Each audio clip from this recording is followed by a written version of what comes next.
Hey, well, welcome to Exhibition TV, Matt, and thank you for joining us on behalf of the owners and Toy on Ranch. So I don't know if everyone up here in Canada knows as much about Guns and Dynamite as they know about you. So to have you to be here to tell us about it, we're excited. So welcome. Yeah, appreciate it. Yeah, anytime I can talk about old Gooder, I definitely have no problem doing that. I'll bring them up in a minute, or if people are at home, they want to click on the auction and see some of the photos there. This is the dynamic photos. To give us a little bit of background, well, first off, thank you, I want to say to Toy On, because something that is so important to us, Matt, is that we really are looking for that support here in Canada from the US. And I know that Canadians, we breed to our local stallions, but we also breed to stallions across the border. And so for them to come back and support us has been awesome. So thank you to them.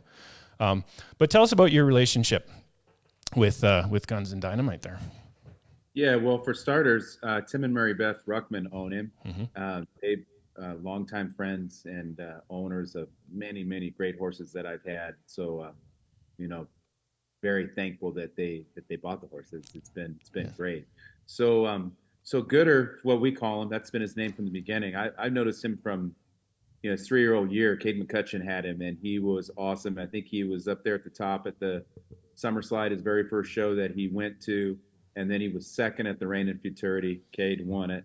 Then I think he showed him a little bit as a 4-year-old. Horse was an incredible stopper from the beginning. Then Sean Flaherty got him. Sean did some good on him also, looked incredible.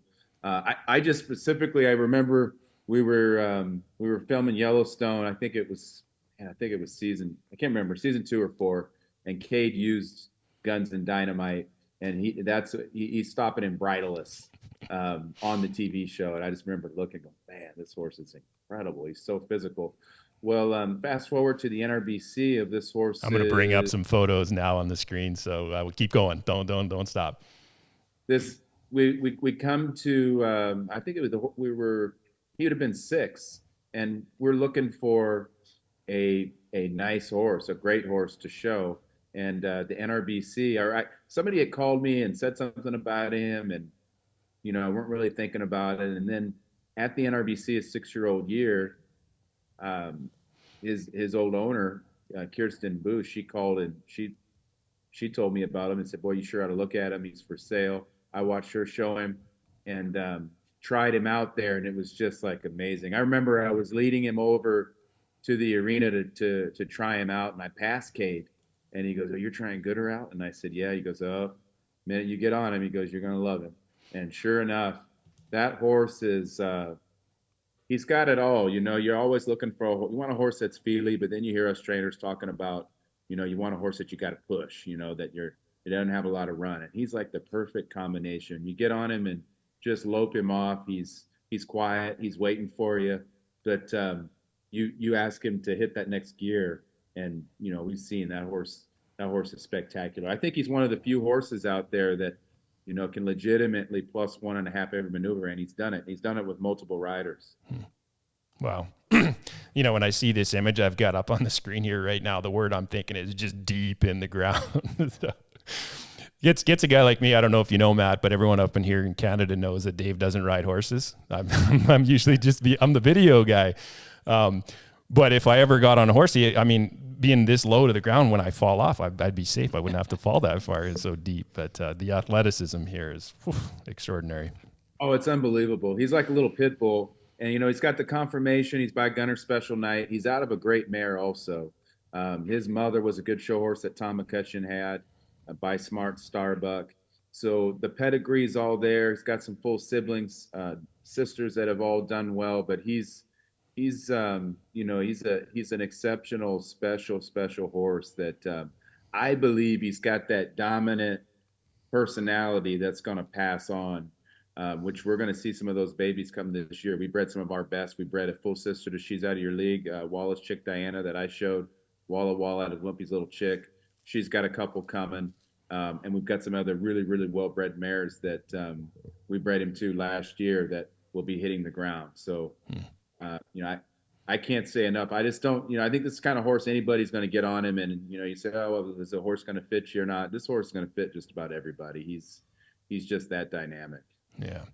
I know that if she's listening right now, there was one particular mare owner who really wanted this breeding to get on here. So I wonder if people out there are going to start to bid this up on her. But there's going to be others I know from here watching today that are going to be interested. And so, of course, standing down at Toy on there. And again, thank you for that. And yeah. So, Matt, have you ever? I'm just be a little bit. I know people are going to want me to ask these questions, so I will. So have you been up to Canada? Have you experienced what we would call here as the cold?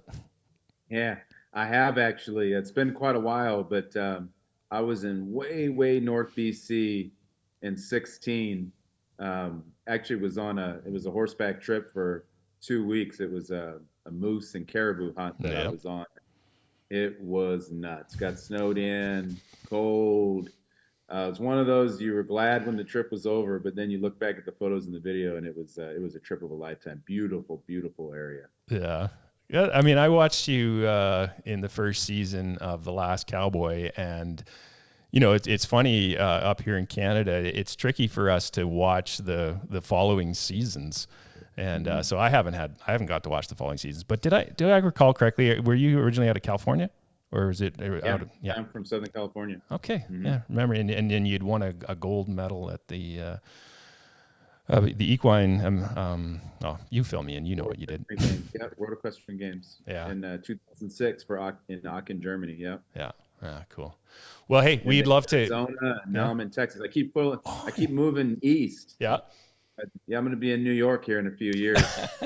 I'm going to ride Guns and Dynamite out there. Bring them up here to Canada. Yeah, yeah. We're working on big things here, and your smiling face. I know, like, your personality. Like, that's exactly what we are trying to build here in Canada for our shows, and so I've heard rumors that people are starting to understand what the exhibition is. It's a summer show that we run, but through this program, we're starting a spring derby, and then we're hoping to build a really great fall futurity that's well funded, and an opportunity for these awesome Canadian riders up here to really have a chance to play the fun that you guys are having. Because you mentioned Yellowstone, and of course I'm Taylor, and all of the effect that it's having on the industry.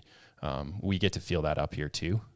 We've got the Calgary Stampede, the greatest outdoor show on earth, if I'm not mistaken. Yes, it is. And I could talk to people there and they wouldn't have known what reining was, because again, most of my friends are not in reining. But now you mention it, and they, oh my God, yes, of course, they get excited about it. So thank you for all that excitement that's been built as well.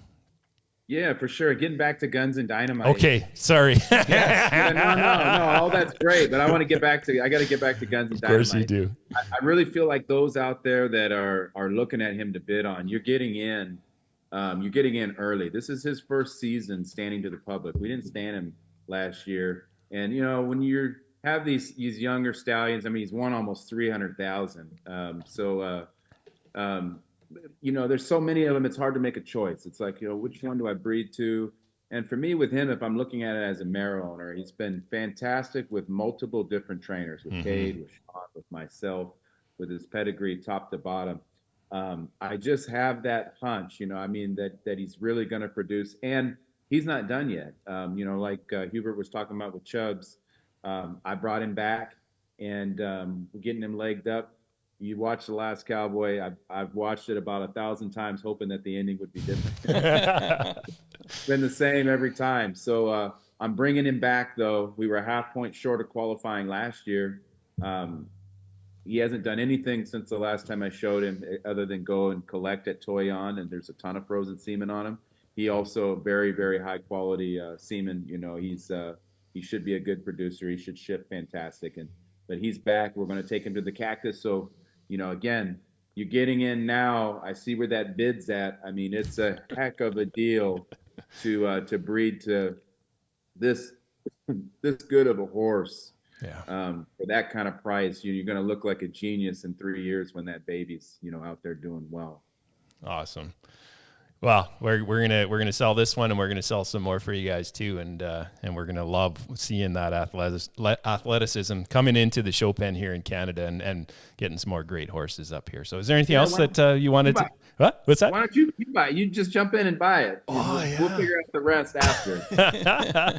It's a great sales pitch. People have been asking for it, and I'm not afraid to embarrass myself. If maybe Mark can bring me quickly the saddle stand. Oh, yeah.